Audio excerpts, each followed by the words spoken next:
Bueno, es lo que ya conocemos. Y al final presentan este texto de San Juan Crisóstomo.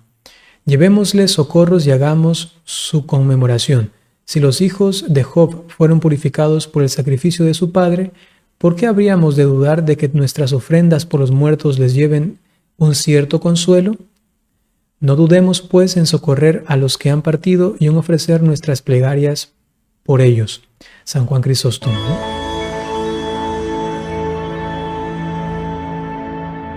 Me preguntan que en qué se puede basar para argumentar que el purgatorio existe.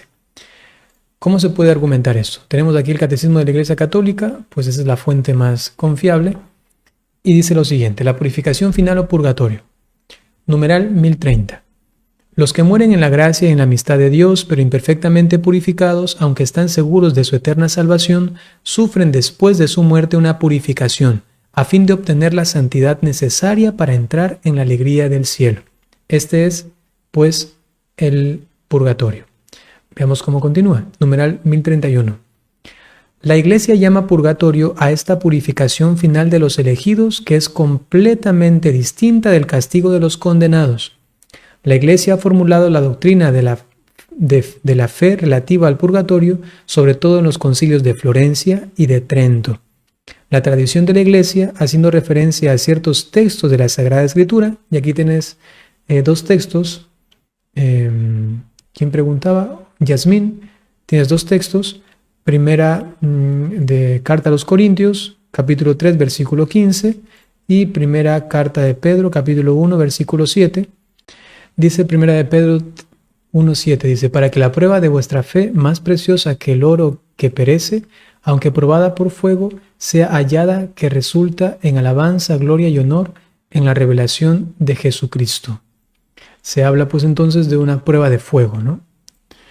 Es también al respecto del fuego, ¿sí? Si la obra de alguno se quema, él sufrirá pérdida, si bien él mismo será salvo, aunque así como por fuego. Claro, esa es como la más diciente, ¿no? De que se salvará, pero no sin antes pasar por el fuego, sin el fuego, ¿no? Y luego continúa: respecto a ciertas faltas ligeras, es necesario creer que antes del juicio existe un fuego purificador, según lo que afirma aquel que es la verdad, al decir que si alguno ha pronunciado una blasfemia contra el Espíritu Santo, esto no le será perdonado ni en este siglo ni en el futuro. Mateo 12:31. Y si no se le perdona ni en este siglo ni en el siguiente, eso quiere decir que en el siguiente también hay un estado en el que se pudiese perdonar esto, ¿no? Se refiere aquí no a otra cosa que aquellos pecados que no son de muerte eterna, ¿no? Y continúa: porque si fueran de muerte eterna, se iría la persona al infierno. En esta frase podemos entender que algunas faltas pueden ser perdonadas en este siglo, pero otras en el siglo futuro, decía San Gregorio Magno, ¿no? Mateo 12:31. Según dice Jesús, aquel pecado que no se perdona contra el Espíritu Santo. Esta enseñanza se apoya también en la práctica de la oración por los difuntos, de la que ya habla la Escritura. Eso está en Segunda de Macabeos, donde dice: por eso mandó Judas Macabeo a hacer el sacrificio expiatorio en favor de los muertos. Si se ora por los muertos, significa que está en un proceso que necesitan nuestras oraciones. Y si necesitan nuestras oraciones, ¿para qué será sino para entrar al cielo? Ya que están en ruta hacia allá, para que quedaran liberados del pecado. Segunda de Macabeos 12:46. Macabeos. Desde los primeros tiempos la Iglesia ha honrado la memoria de los difuntos y ha ofrecido sufragios en su favor, en particular el sacrificio eucarístico. Bueno, es lo que ya conocemos, y al final presentan este texto de San Juan Crisóstomo. Llevémosle socorros y hagamos su conmemoración.